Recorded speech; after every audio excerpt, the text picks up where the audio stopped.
Well, good morning. Uh, I guess this is going to be a plumbing video of sorts. What it is pulled the toilet and it was rocking, and come to find out that the flange is broke. But there's so much more wrong with it than the flange being broke. So I'm going to take this off of myself and kind of put it on the situation at hand. I've already cut on it a little bit, but what it is, it's an offset flange and one side is busted. But you may can tell that I'm not sure why, but there's a void between the concrete and the pipe back over here, probably for about at least a third.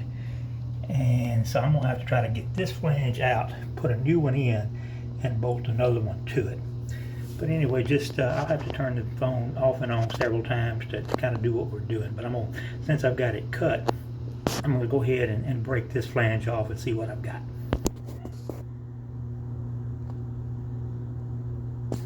Now what I've done is I've kind of taken my reciprocating saw and just kind of cutting on it a little bit. I stuck a towel down in there to keep any trash and stuff from falling in. But you can really see the void is all the way around the standpipe. Not quite sure why the plumber did what he did, but maybe when I cut it off some more, I'll be able to understand what he did. Now, I am a licensed plumber, and I guess I was a licensed plumber and a licensed electrician long before I started doing trim work in houses, because it was a whole lot easier and a whole lot less messy. But anytime when you mess with crap, literally, you just get tired of it over time. But anyway, I'm going to show you where I'm at now. What they did is whenever you rough in a bathroom, most of the time you put what's called a block-out box for the tub. That way you can adjust the tub drain. But never have I seen someone put a block-out around a toilet stand, which really, toilet should rough in the center of it. You have to consider the wall thickness of your drywall. Then you got to figure your thickness of your baseboard. So normally if you'll set the rough end of a toilet at 12.5, I always set mine at 13. I always set the center of my pipe at 13 off of the stud wall. But anyway, this is where I'm at. So I've got to, now I'm gonna try to cut the inner race, or the inner, what was the 3-inch section of female flange for the toilet flange. It was stuck down inside a piece of 4-inch pipe. As a general rule, a 3-inch DWV female fitting will fit within this. The hub side will fit within a 4-inch piece of pipe. So I'm going to try to cut this little old section of hub that was on the toilet flange out and just stick a new one in. But I think I'm going to have to end up filling this void with concrete to make it to where I can actually bolt it, instead of where it's just riding on just the toilet bolts itself. As you can see, I have taken my reciprocating saw and cut little bitty pieces out.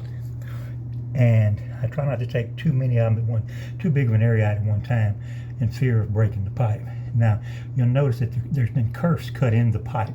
So what has to happen to be able to compensate for that and keep any, as a general rule, it's not going to leak back uphill, because the first thing a plumber learns is crap don't run uphill, it runs downhill, unless you screw up, and then it trickles.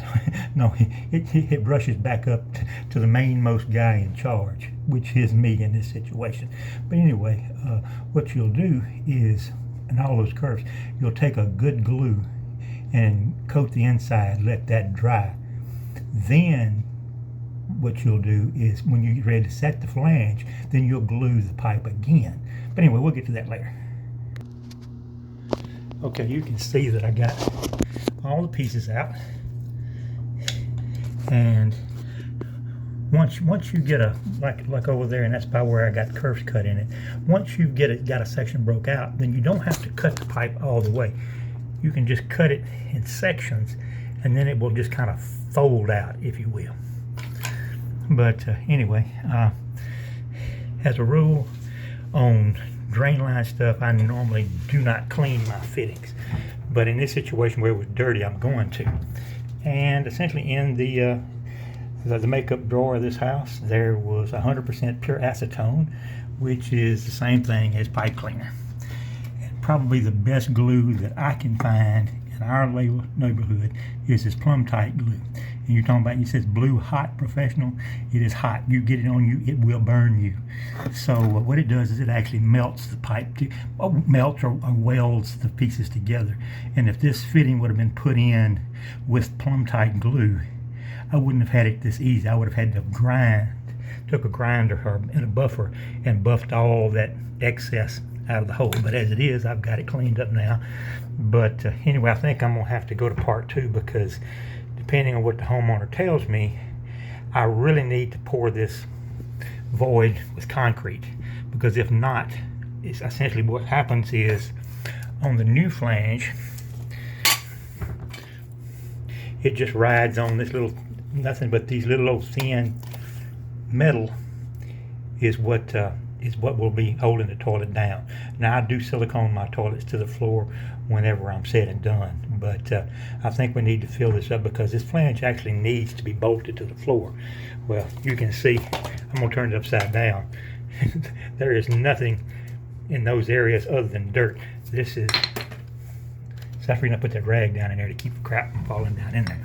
But this right here, it's just concrete, but it's nothing to screw the flange to the floor. And I hate to trust just the glued fitting and just those 2 bolts holding the toilet to the floor.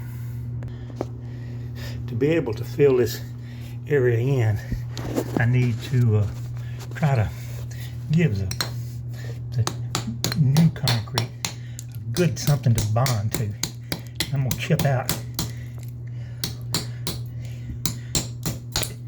as much as I can, and then I'm gonna take well, this is just what I call a pup. It's just a little short piece of 4-inch pipe, and we've always called it a pup. Don't know why, but what I'm gonna do is I'm gonna show you. I'm gonna pretend if it was a 4-inch flange, I'm gonna slip it over that pipe, which will actually give me a form to the inside when I pour this concrete. But once I get the concrete poured, all I have to do is bolt the flange down. And if you'll notice that this flange has, other than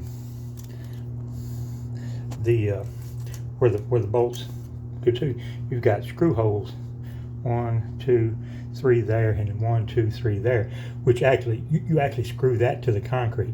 Now I've seen most of the YouTube videos I watched, they were all doing it on a conventional foundation where you had wood. Well, here I've got to deal with the concrete floor. But I don't know, if my phone blinks off, it doesn't wait for me to come back, and then I'll have to do a second video on this. I wasn't able to find a 4-inch cup, but what I did was I found a 3 and stuck a short piece of 3-inch in it, and then that will give me the height. And what I did is I coated the 3-inch coupling that I stuck inside the 4.